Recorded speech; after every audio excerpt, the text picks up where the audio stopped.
As you may have guessed, this tutorial will cover everything SMS.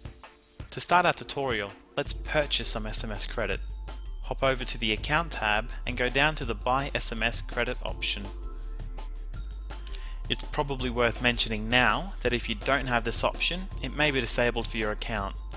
Type in how many credits you want. If you want to send it to 500 people, put 500 in the box.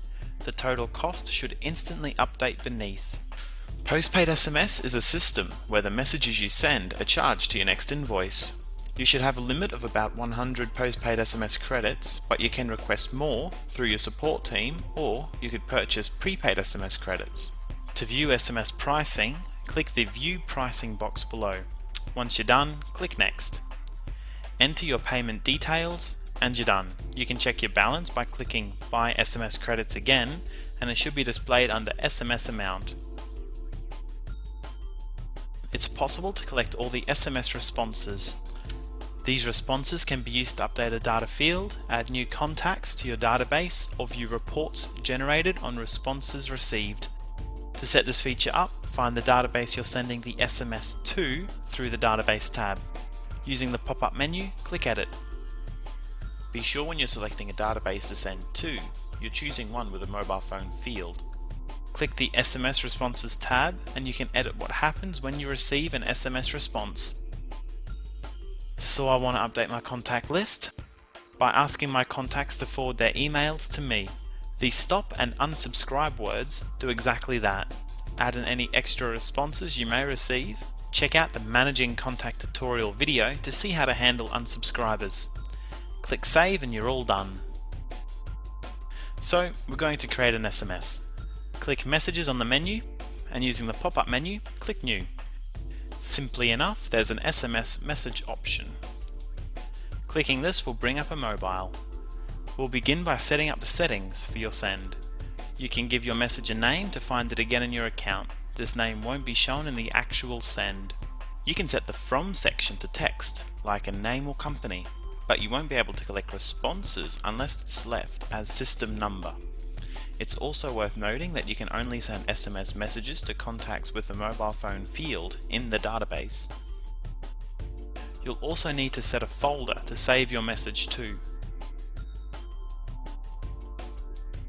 Now for the fun part. The content you type in the box will appear on the screen. Keep in mind the text is quite plain. Perhaps you'll think outdated. But the goal here is to make your message readable on as many platforms as possible. At the top of your text editor, you have a few options. Very few options. Cut, copy and paste, the obvious ones. If you've watched the video about the toolbar editor, well, you can paste straight from Word. There won't be any formatting problems because we're not dealing with HTML. If you paste anything not supported, like a bullet point, it'll just be replaced with a question mark. Beside the copy and paste options, you have the automatic compressor. This can help if you want to use less characters, and will compress spacing or change words to tighten the message. The text speak may not correspond with your corporate image, so I recommend carefully planning out any SMS communications, keeping the amount of characters under 160, because any more and it'll cost 2 credits per message. You can also add a smiley face or change the phone template to a Nokia or a Samsung. This function is really just a good way to make sure your opening line fits on the screen. At the bottom, you may have already noticed the character counter, and there's an Add Wildcard button. Use the drop-down menu to choose a field you'd like to wildcard. Wildcarding is explained more in the Using the Toolbar Editor video. Now you're done, so save your message. From here, sending an SMS is exactly like sending a regular email, so have a look at the sending tutorial video if you want a refresher. But you select Send, choose the folder and database you want to send to. Remember, you can select more databases on the next screen. Select your send option and click Next.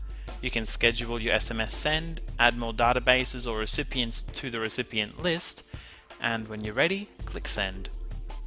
If you wanted to make use of the Quick Send feature, select it from the menu. This is useful for sending quick tests, a staff reminder, or even last minute changes to an appointment place or time. You can see it's exactly the same as making a regular SMS, except now you can put in specific numbers to send to, or you can search your database using the magnifying glass. When you're ready, click Send. Now, the important part, monitoring your send. This works just like you're monitoring a regular email send. Select Reports from the menu, and using the drop-down menus, select the folder your send was saved to. Mark the send you want to see and click View Reports. From here, you can click the Responses tab to see all the responses to the message. You can also view responses sorted by individual contact. Select Contacts from the menu using the drop-down menus. Select the database you sent to. If you use the Quick Send, find the Quick Send database.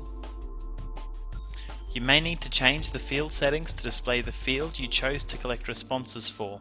In my case, that would be email. And that's an overview on everything SMS. Don't be afraid to play around with the different settings and options.